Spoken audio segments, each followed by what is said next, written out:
రుద్రగణాల నాయకులలో ఒకడైన చిత్రకర్మ భస్మమైన మన్మధుడి బూడిదతో ఆడుకుంటూ బాలుడి రూపంలో ఒక బొమ్మను తయారు చేస్తాడు.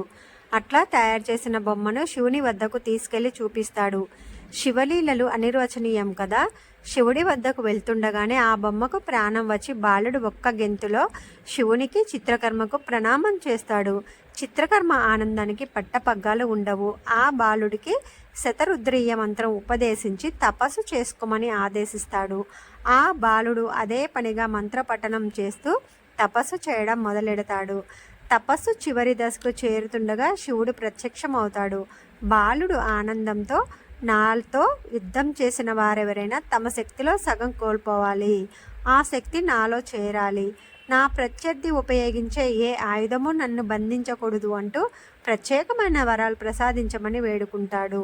శివుడు వెంటనే వరాలు ప్రసాదించడమేగాక 60 సంవత్సరాలు రాజ్యం ఏలేటట్లు మరో వరం కూడా ఇస్తాడు. ఇదంతా గమనించిన బ్రహ్మ విసుగ్గా సిగ్గు సిగ్గు అని అర్థం వచ్చేలాగా బండా బండా అంటాడు. రాక్షస ప్రవృత్తి ఉన్నవాడవడం చేత బండాసురుడు అనే పేరు వచ్చింది. మహేశ్వరుని క్రోధాగ్ని నుండి పుట్టడం వలన బండు మహాబలవంతుడు అయ్యాడు. ఈలోగా మిగిలిన మన్మధుడి బూడిద నుండి విశుక్ర విషంగ అన్న 2 రాక్షసులు పుడతారు. వారిద్దరూ బండాసురుడి ముఖ్య అనుచరులవుతారు. వారితో పాటు వేలాది మంది రాక్షసులు ఆ బూడిద నుండి పుట్టుకొస్తారు. వారంతా కలిసి బండాసురుని 300 మంది అక్షౌహిణుల సైన్యంగా ఏర్పడతారు.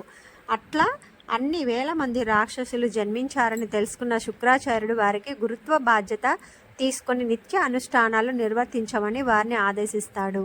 దేవశిల్పి యముడిని రప్పించి మహేంద్ర పర్వతాల మీద శోణితపురము అనే నగరాన్ని నిర్మింపజేస్తాడు.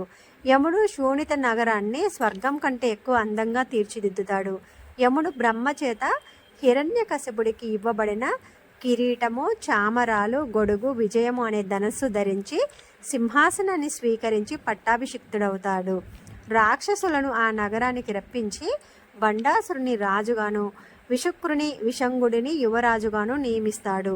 బండాసురునికి సమ్మోహిని, కుముదిని, చిత్రాంగి, సుందరి అన్న 4 భార్యలు ఉంటారు.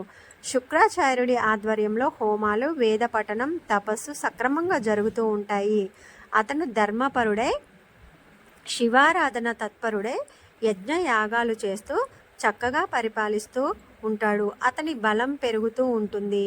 ఇంద్రుని బలం తగ్గిపోతూ ఉంటుంది.